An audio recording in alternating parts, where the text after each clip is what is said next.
해돋한마 프로 나오고 나서 마음고생 하셨던 게 싹 풀린 분입니다. 황상민 교수님 함께 자리했습니다. 안녕하십니까? 네, 안녕하세요. 여기 나오고 며칠 있다가 김연아 선수가 고발 다 취소했다면서요? 네. 그리고 김연아 선수 때문에 제가 유명해진 게 아니고요. 네. 김연아 선수 때문에 고초를 겪었다. 이렇게 소개를 해주셔야 됩니다. 아, 제가 잘못 썼군요. 네. 제가 잘못 말했습니다.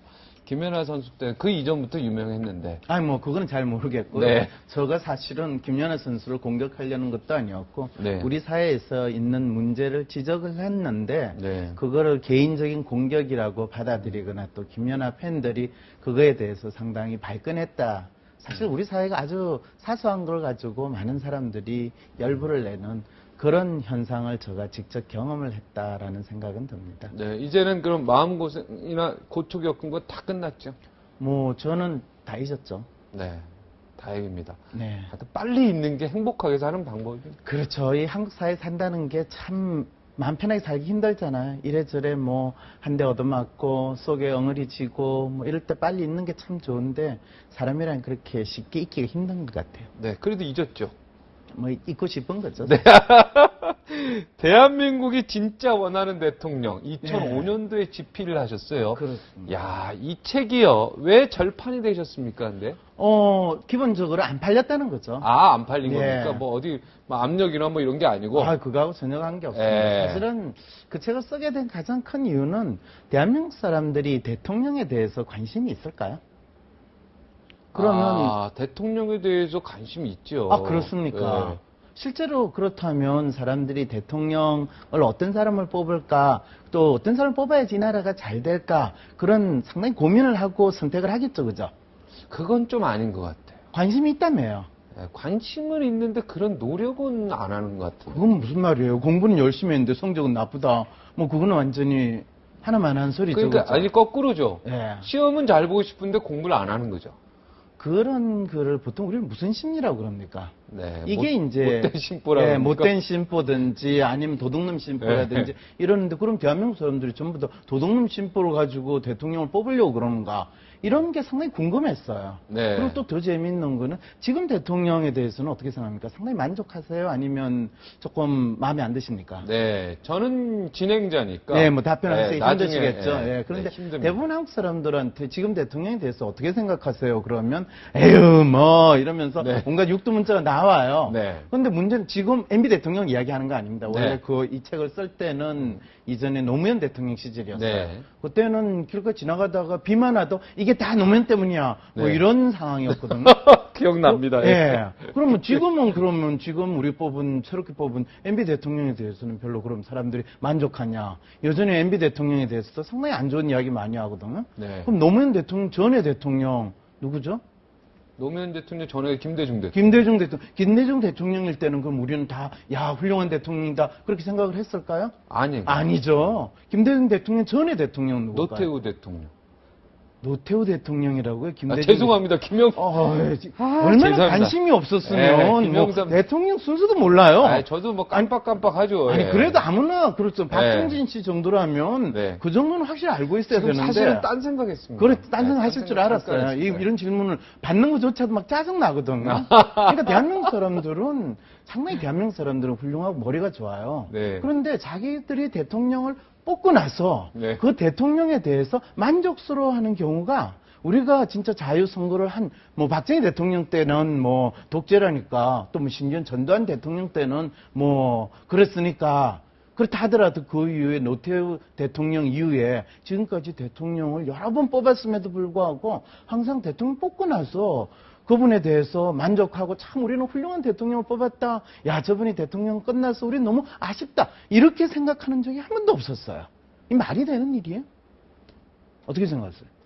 야, 그렇네요. 그렇죠. 네. 아니, 그러면 아무리 어린아이도 아무것도 세상 철이 없는 아이도 한 번 자기가 실수를 하면 그 다음에는 제대로 잘할 수 있어요. 네. 그런데 대한민국 사람들은 한 번도 아니고 두 번도 아니고 세 번도 아니고 네 번이나 계속 대통령 뽑고 나서 저 대통령 빨리 사라져라. 그 다음 대통령 누군가 될까. 이런 식의 심리라면 이 심리는 심리학자로서 상당히 탐구를 하고 싶었어. 이게 대한민국 사람들이 머리도 좋고 훌륭한 국민인데 이런 바보 같은 판단들을 계속 대통령 뽑을 때마다 한다면 앞으로도 그럴 것 같은데? 앞으로 그럴 것 같아요? 네, 앞으로도. 아니 네, 계속. 대한민국 국민을 그렇게 무시하시는 말씀을 하시면 됩니까? 아, 그렇습니까? 아니 무슨 근거로 그럼 앞으로도 또 대통령 뽑고 나서 그 대통령을 욕하게 될 거다라고 생각을 하세요?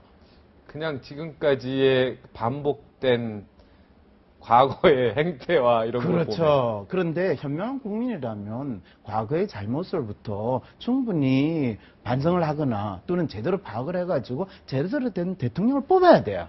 저는 그것이 분명히 이루어져야 되겠다는 생각에서 연구를 했어요. 그 당시에 앞으로 대통령이 될 만한 사람 8명을 미리 선정을 해가지고 이 사람들 중에서 누가 대통령이 될 것이며 만일 대통령이 된다면 국민들은 어떤 심리로 그 사람을 뽑게 될 것인가 그것을 미리 조사를 했고 그랬을 때 대한민국 사람이 진짜 원하는 대통령이 누가 될 것이다. 그거를 정리를 해서 책으로 냈어요. 그리고 저는 생각을 했어요. 와 이런 책은 거의 청기누설이잖아요. 네. 그러니까 이게 불티나게 팔릴 거다라고 생각을 했죠. 근데 망했죠. 망했죠. 뭐 망할 정도는 아니고 기껏해봤자 10,000부밖에 안 팔렸어요. 어우, 성공한 거죠. 무슨 소리예요? 뭐 아프니까 청춘이다 뭐 이런 책은 100만 부씩 팔리는데 아, 재미가 없잖아요. 대한민국이 진짜 원하는데 일단 대통령이 그 공부를 안 한다고 아까 전제로 깔았잖아요. 그래도 대통령이 이게 되고자. 국가의 흥망성쇠를 좌우하는 중요한 일이면 국민들이 다 한 권씩 사가지고 네. 최소한 1,000만 부는 팔려야 되잖아요. 네, 커피 사 마시든 상당히 그냥 무시하시네. 뽑기 때문에 네. 이렇게 비싸게 주고 안 사죠. 그거는 아니에요. 네, 그건 그 말은 아니죠. 무슨 뜻이냐면 사실은 그 책 내용에서 그런 표현을 했어요. 대한민국 국민들은 커피 사 마실 때 내가 무슨 커피 마실까라고 고민하는 그 정도도 에너지도 대통령 뽑는데 안 쓴다는 거예요.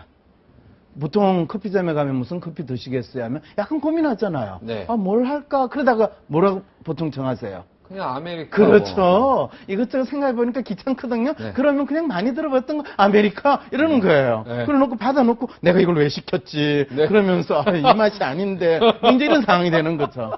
이게 정확하게 대한민국 사람들의 대통령을 선택하는 심리라면 믿으시겠어요? 그게 현실이잖아요. 아니 그러니까 네. 현실이니까 제가 탐구를 하죠. 아니 그런데요. 네. 노무현 대통령이 될 거라는 걸 예견을 했습니다. 그죠? 누가요? 아니 노무현 대통령 다음에 이명박 대통령이 될 거라고 예견을 하셨죠. 아, 이명박 대통령이 될 거라고 그 책에서 직접적으로는 아니지만은 네, 이명박 간접적으로 대통령을 보면은, 네. 뭐라고 비유를 했냐면요. 이 브레이크 없는 전기 기관차다. 끝까지 간다. 이렇게 이야기를 했고 그 당시에 이제 이명박 대통령이 서울시장을 거의 끝나는 무렵이었어요. 네. 그럴 때 이제 이명박 대통령도 그 중에 제가 대중이 보는 이미지가 어떤 것인가를 분석한 그 중에 한 분이었는데 이명박 대통령의 이미지를 보니까 상당히 CEO 장군의 이미지였어요. 네. 그리고 그 당시에 이명박 이 씨하고 대비되는 가장 유력한 후보가 이제 이 박근혜 씨였어요. 네. 그러면 박근혜 씨를 바라보는 대중의 이미지는 아주 귀한 집 딸, 공주 이미지였고 그 다음에 이명박 씨는 CEO 장군이에요. 장군하고 공주하고 싸우면 누가 이겨요? 아, 장군이 이기죠. 장군이 이기죠. 네. 그럼 장군이 이긴다라고 제가 이야기를 할 수도 있어요. 그런데 만일 장군이 공주를 물리치고 이기면 어떻게 돼요? 욕먹죠. 그 장군은 역적돼요. 네, 역적되죠. 자, 그것을 한번 생각을 해보세요. 이명박 대통령이 경선에서 딱 이기고 난 다음에 본선에 가가지고 대통령 선거하기 전까지 누구 눈치를 봤어요? 공주님 눈치 봤죠. 선거 끝나는 날까지도 봤어요. 선거 끝나고 나도 상당히 오랫동안 공주님 눈치를 봤어요. 지금도 봤죠. 지금도 보군요. 네. 아, 이미 그리고 그 공주님은 이 장군이 통치하는 그 시기 동안에 이미 여왕님으로 거의 이 국민들이 보는 이미지로 승리 올라갔어요. 네. 예. 그런 상황에서 이제 그게 사실은 그 당시 이명박 씨를 지지하는 사람들이 이명박 대통령, 지금 대통령을 보는 이미지였는데요. CEO 장군이라는 이미지인데 또 다른 이미지가 있었어요. 그거는 이명박 대통령을 지지하지 않는 사람들이 보는 이미지였는데 그거는 전기기관차예요. 전기기관차 하면 연상되는 게 상당히 구식이다. 그 다음에 상당히 무서운 힘으로 밀고 간다. 거기에 부딪히면 그냥 KTX 부딪히는 것보다 더 안타깝게 사라지는 거죠. KTX가 더 아프죠. 아파요? 네. KTX는 속도가 빨라가지고 아픈지도 모르고 그냥 진짜 죽어요. 아, 그렇습니까? 아니, 이분이 제가 그런데 네. 전기기관차에 부닥치면요. 네. 그거는 죽는 거는 뭐 어차피 죽겠지만은 또 아파요. 그리고 쪽팔리잖아요. 이런 표현이 방송에 쓰기는 좀 그렇긴요. 창피하잖아요. 네. 야, 이런 피할 거는 수도 있는데 속도 그러게요. 있는데. 어떻게 아셨어요? 네. 그런데 그 전기기관차의 이미지에 대비되는 이미지를 가진 게 뭐냐면 전기자동차의 이미지를 가지는 사람들은 바라는 그것을 확인할 수가 있었어요. 네. 근데 한 7년 전에 사실은 대한민국사에서 전기자동차와 같은 그런 이미지를 주는 사람은 과연 누군가? 네. 그랬을 때 이제 정치권으로 그때 막 나오려고 하는 이 문국현 씨의 네. 이미지가 있었고요. 정치권과는 전혀 관계없이 일반 대중들에게, 문국현 씨는 그나마 많이 알려지지는 않았는데 네. 대중들에게 가장 많이 알려진 사람으로서는 안철수 씨가 있었어요. 네. 그래서 이분은 뭐 정치로 나올 가능성 거의 없지만 만일 나온다면 MB 대통령의 대처점의 이미지로서 아마 부각이 될 가능성이 있겠다라고 해서 제가 그 책에 설명을 조금 넣었죠. 네. 그거 보고 혹시 안철수 원장이 나오는 거 아닐까요? 그럴 가능성은 전혀 없어요. 네. 첫째, 그분은 저 책을 읽지 않았을 거거든요. 아니야, 읽을 수 있, 네, 저희가 볼 때는 읽을 수 있어요. 저는 뭐 그분이 여러 가지 다양한 종류의 책을 읽겠지만은 네. 뭐 그럴 가능성은 별로 네, 없다고 봅니다. 그거는 저희 둘이서 얘기할 일이 아니죠. 네, 다음에 일이 한번 아니에요. 지금. 모셔가지고 그렇죠. 여쭤보세요. 그게 답이죠. 근데 그분이 정치를 하러 나올 거라고 생각은 하세요? 저는 100% 확신하죠. 네. 왜냐면 교수가 대변인을 두진 않기 때문에 개인 대변인을 두지 않기 훌륭한 네. 그리고 생각이시네요. 교수가 네. 연구 실적에 집중해야지 전국에 투어를 하러 다니진 않기 때문에. 그런데 그분은 연구 실적 때문에 교수가 되신 분도 아니고요. 네. 그냥 너 연구 안 해도 되니까 너 이름 많이 알려졌고 유명하지 않니? 그래서 교수 되라. 그런 경로로 해서 교수가 됐다는 걸 아셔야 돼요. 많은 분들이 안철수 씨 보고 연구를 하라고 그러는데 저분들은 연구가 뭔지를 알긴 하나. 그분은 연구하시는 분은 아니에요. 그래서 착각을 많은 분들이 하시는데 연구는 아니에요.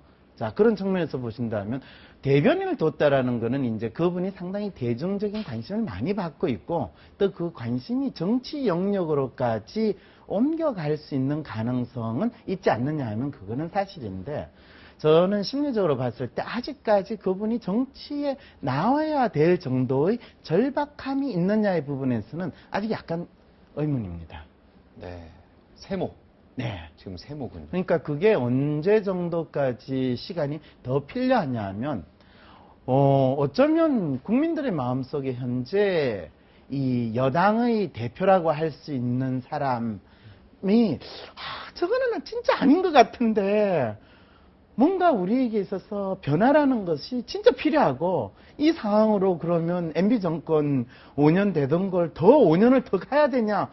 나 그 상황은 도저히 못 참겠다. 그런데 민주당 저 인간들이 진짜 또 정권을 잡을 그럴 가능성은 없을 것 같고 이런 경우에는 누군가가 죽는 각오를 하고 나와야 되지 않겠냐? 이런 마음이 국민들한테 아주 뚜렷하게 들 때 그때나 나오지 아직은 때가 아닌 것 같아요. 네. 지금은 아직 뚜렷하진 않죠. 그렇죠. 네. 공주님은, 지금 여왕님은 어떻게 생각해요? 박근혜 여왕. 여왕님이라고 말씀하시면 그분이 기분이 별로 안 좋아하실 거는 아시죠? 박근혜 의원님. 예. 그분은 사실 그분을 여왕으로 보는 건 국민들의 마음이에요. 네. 근데 그분에 대해서 어떻게 생각하냐면 저야 지금 이 자리에서 훌륭하신 분입니다 라고 그래야지 뭐 또 있는 대로 이야기하면 또 고소당할 수도 있잖아요. 네. 그런 일은 없나요? 네. 고소는 모르겠습니다. 저희는 책임은 지지 않습니다. 네. 그럼 구체적으로 아시고 싶은 거를 여쭤보세요. 저는 심리학자이기 때문에 특히 그분이 개인의 심리에 대해서는 분석할 이유는 없는 것 같고 네. 그분을 바라보는 대중의 심리가 무엇인가 그리고 이 박근혜 의원을 통해 가지고 국민들은 어떤 기대를 하는가 네. 이런 부분에 대한 질문을 주신다면 제가 나름대로 그 부분에 박근혜 대해서 의원의 연구를 했습니다. 침묵 정치에 대해서 어떻게 생각해요? 그건 박근혜 의원에 대해서 제대로 잘 이해를 하지 못하시는 분들이 이 침묵이다라는 표현을 쓰시는 겁니다. 그분은 필요할 때 말씀을 하세요. 네. 그리고 아까 여왕이라는 표현을 썼지만 영국 여왕이 말을 함부로 하시는 거 보셨어요? 그분은 딱 필요한 때만 말하시고요. 대개는 말을 안 하시는 게 훨씬 그분의 역할과 품위에 맞는 일이시죠. 그런데 당신이 이 사회에서 상당히 중요한 사람이고 또 높은 정치인이기 때문에 우리 사회에 현안이 있을 때마다 뭔가 한마디씩 해야 되지 않겠느냐라고 이야기하시는 거는 그분의 심리에 대해서 전혀 파악을 못 하시는 분들이 그냥 옆에서 약간 경박하게 표현하면 깐죽대는 그런 표현이라고 할 수가 있죠. 네. 그러니까 박근혜 의원은 원래 말을 안 하고 침묵을 지키는 것이 원래 위상이다, 정확한 위치다. 아니죠. 지금 현재 당신의 위상이 그런 상황에 있다는 거죠. 그분이 잘 쓰시는 표현이 있잖아요. 저가 그냥 의원으로서, 평의원으로서 아무런 당직을 가지지 않는 사람의 입장에서 무슨 이야기를 하겠습니까? 딱 이렇게 이야기했잖아요. 그렇죠. 만일 내가 대통령이면 내가 이 문제에 있으니 이렇게 처리를 하고 저렇게 해야 됩니다. 라고 공식적으로 이야기하겠죠. 그러니까 여왕님이시니까 공식적으로는 침묵을 유지하고 비공식적으로는 현안에 대해서 내 밑에 있는 사람이 알아서 전달을 해줄 거다. 이 기제를 잘 이해를 하셔야죠. 네. 교수님도 지금 금방 여왕님이라 그랬습니다. 네, 국민의 한 사람으로서 거의 여왕의 위치에 있는 분으로 본다는 뜻이죠. 네. 박근혜 의원이 들으시기에는 좀 기분 나쁠 수 있죠. 아니, 지금 국민들이 그렇게 본다라는 네, 걸 네. 제가 알려드렸는데 네. 홍시 맛을 느낀다고 해서 홍시라고 이야기하는데 그게 문제라고 그러면 네. 높은 정신으로 아니, 저한테 그랬잖아요. 태도가 아니죠. 네, 저한테 그랬잖아요. 웃자고 한 거예요. 웃자고요. 저도 네. 웃자고 한 겁니다. 네, 그렇군요. 좋습니다. 네. 자, 교수님께서는 3년 전에요. 네. 문재인 후보가 또 대선 주자로 나올 것이다. 네. 이미 3년 전에는 문재인 의원은 사실은 전혀 대권에 관심 없었던 걸로 제가 기억하는데. 그렇죠. 이걸 어떻게 심리학적으로 또 예견하셨습니까? 네, 그게 사실은 우리 박근혜 의원의 이미지를 제가 탐색하는 과정에서 그것을 찾아냈어요. 사실은 제가 2005년하고 2007년하고 2009년 2년마다 이 박근혜 의원들을 바라보는 대중의 이미지가 무엇인가를 탐색을 했어요. 근데 2009년이 바로 이 노무현 대통령이 돌아가시고 바로 얼마 안 된 한 달 정도밖에 안 된 그 기간이었어요. 그런데 그때 제가 궁금하게 생각한 이런 일이 벌어졌는데 그럼 노무현 대통령의 죽음이라는 이 엄청난 사건이 지금 누구에게 하나의 유탄으로서 영향을 미치게 될 것이고 국민의 마음이 어떻게 돌아갈 것인가 이것을 한번 탐색을 해봤어요. 그럴 때 가장 중요한 인물이 이제 MB 대통령과 박근혜였는데 놀랍게도 그 MB 대통령과 박근혜를 바라보는 대중의 이미지의 대척점에 어떤 참신한 정치인, 새로운 정치인이라는 이미지가 아주 뚜렷이 나왔는데 MB 대통령의 대척점에는 노무현 대통령을 연상하는 사회운동가나 또는 어떤 야당 지도자 뭐 이런 이미지가 아주 뚜렷이 있었고 네. 그 다음에 박근혜 의원 그 당시에도 의원이었죠. 네. 의원의 이미지를 국민들은 어떻게 보느냐 하면 뭔가를 지키는 사람 수성의 이미지를 아주 뚜렷이 보고 있어요. 네. 그러면서 그분은 상당히 높고 훌륭한 정치인인데 연예인과 유사한 그런 느낌을 전반적으로 가지고 있었는데 그러면 상당히 비교적 좋기는 한데 어쩌면 기득권이고 안정지향적이고 지킬 것이 상당히 많은 분 이런 이미지를 이제 대중들이 박근혜 의원한테 가지고 있는 거죠. 그러면 그 이미지에서 대립되는 이미지로는 어떤 사람이냐 하면 국민들로 하여금 변화를 느낄 수 있게 하고 새로운 사람이다. 그리고 국민들이 진짜 답답하지 않게 국민들과 같이 호흡을 하는 사람이고 미래에 대해서 이야기를 할 수 있는 사람이다.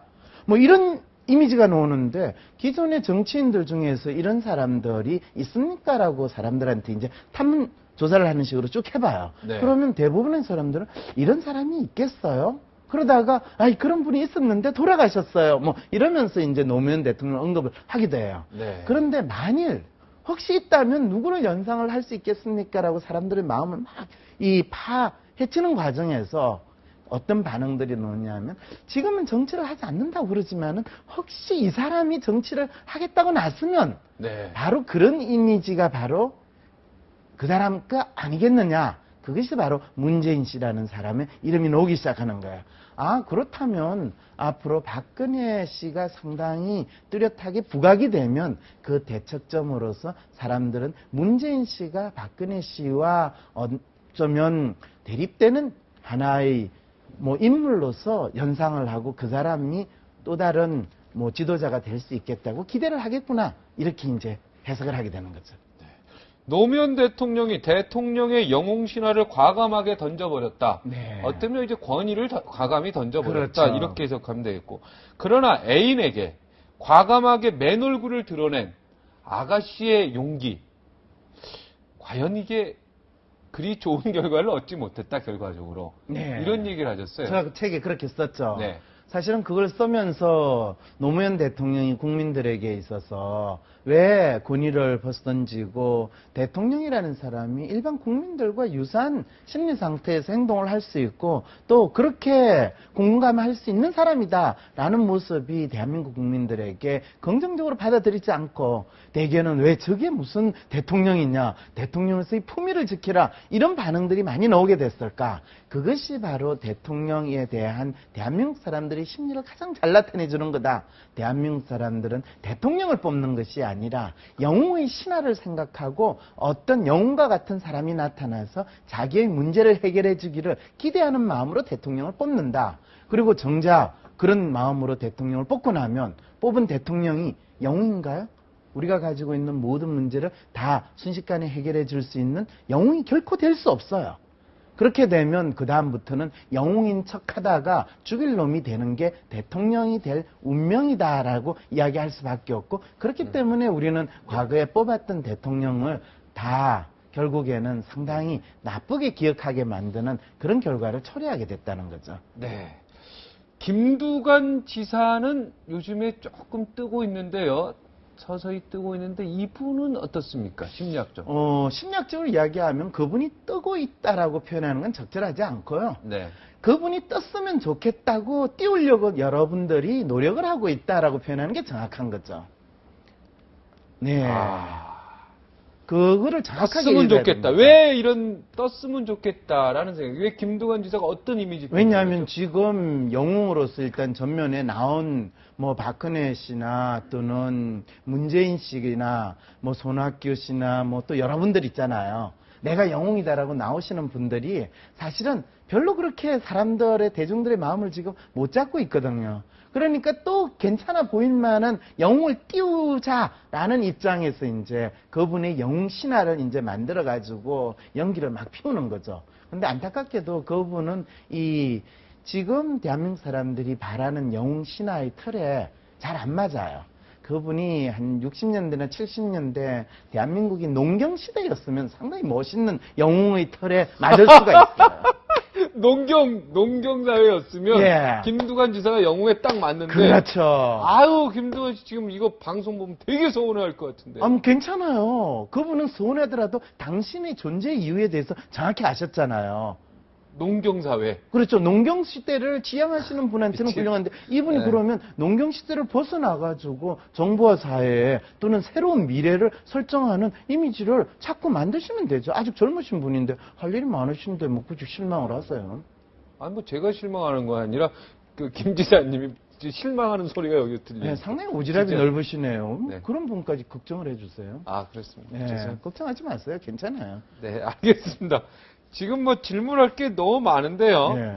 저희 다음 주에 한 번 더 모시도록 하겠습니다. 그리고 또 나와야 돼요? 네, 이거 우리가 끝은 맺어야죠. 여기 지금 정동영, 손학규 그 책에만 이해찬 대표 많습니다, 지금. 아, 그건 저 고민을 좀 해봐야 되겠네요. 네, 고민 저는- 좀 더 해봐야 되겠습니까? 네. 예. 아. 다시는 안 나오실 겁니까? 제가 원래 종편에 나오는 거에 대해서 상당히 고민을 했었거든요. 그런데 그 김연아 때문에 제가 고초를 당하다가 네. 국민들에게 이 사실을 좀 알려야 되겠다라는 생각에서 나왔고, 그때 뭐 상당히 저 이야기를 편하게 할 수 있도록 참 기회를 네. 주셔가지고 네. 제가 감사의 마음에서 오늘 나왔는데 또 나오라고 그러니까 제가 상당히 고민이 또 되네요. 네, 고민하시고 나와주시면 고맙겠습니다. 마지막으로 네. 저기 우리가 이 커피 마시듯이 대통령을 뽑지 않으려면 어떻게 합니까? 사실 그 질문이 사실은 저는 적절한 질문은 아니에요. 우리는 대통령을 커피 마시듯이 뽑아야 됩니다. 그러면 안 된다면서요? 아니에요. 커피 마시는 그 정도 기분으로 뽑으면요. 내가 이 집에 가서 커피 주세요 해가지고 마시는데 커피가 좀 마음에 안 들어요. 그것 때문에 막 그 집 때려 부어요? 안 해죠. 그냥 오늘 커피 이 집 별로 맛이 없구나. 그냥 다음에 이 집 안 오고 다른 집에 가서 제대로 된 커피를 마셔야지. 그리고 내 입맛에 맞는 커피는 어떤 커피일까? 내가 오늘 왜 이 집의 커피를 맛이 없다고 그러지? 전에는 잘 와서 맛있는데 이렇게 자기 자신에 대해서 생각하면서 내 입맛에 맞는 커피를 제대로 찾으려고 노력할 거 아니에요. 네. 이 집이 커피를 왜 이렇게 나쁘게 하냐 이러면서 너희들이 대체 제정신이냐 뭐 이렇게 욕은 안 할 거거든요. 네. 적어도 커피가 안 좋은 거에 대해서 내가 제대로 탐색을 못했구나라는 자기 문제로서 파악을 하려고 노력을 할 거거든요. 대한민국 국민은 대통령을 제대로 뽑으려면요, 진짜 내가 원하는 대통령이 뭔지를 제대로 알고 나의 문제는 내가 해결하고 이 나라의 문제를 잘 해결할 수 있는 사람이 누군가. 그리고 대통령 한 번 5년 한다고 해서 세상의 문제를 다 해결하면 그거는 우리는 기적이라고 그래요. 그런 것들을 제대로 파악을 하면서 대통령에 대해서 지나친 기대를 가지지 말고 그냥 웬만한 사람이 그냥 큰 사고 안 치고 그냥 형님이나 자식 관리 좀 제대로 잘 하면서 지낼 수 있는 그런 사람을 뽑으면 됐지. 뭐 갑자기 이 나라 경제를 살리겠다. 뭐 언제 경제가 죽지도 않았는데 왜 그러실까? 이 생각을 하면서 대통령을 뽑아야 된다는 거죠. 지나치게 기대하지 말고 네. 네. 이 나라 문제가 뭔지 보고 그나마 그렇죠. 그 문제를 해결할 수 있는 가장 근접한 사람이 뭔지. 그렇죠. 네, 크게 뭐 집안 식구들 때문에 분란이 일으키지 않는 네. 그런 사람 네. 잘 챙겨서 찾으면 돼요. 네, 한 번 더 꼭 나와주시면. 그 책 반, 네? 네. 책 반해야 되니까. 아, 그리고 지금 제가 또 대한민국 사람이 진짜 제대로 대통령을 뽑기 위해서는 어떤 심리를 가져야 되는가, 어떤 그거를 마음인가, 다 아세요. 그 책을 지금 거의 원고를 다 쓰고 네, 있거든요. 그거 가지고. 예. 네? 뭐 그렇도록 좋습니다. 하죠. 네. 네. 약속 받았습니다. 네. 네. 오늘 여기서 물러가겠습니다. 고맙습니다. 안녕히 계세요. 네. 죽음을 자주 이야기하는 사회는요, 남을 더 배려하는 그러한 훌륭한 사회가 된다고 합니다. 온 천하를 얻고도 목숨을 잃으면 무슨 소용이 있겠습니까? 여기서 물러가겠습니다. 고맙습니다.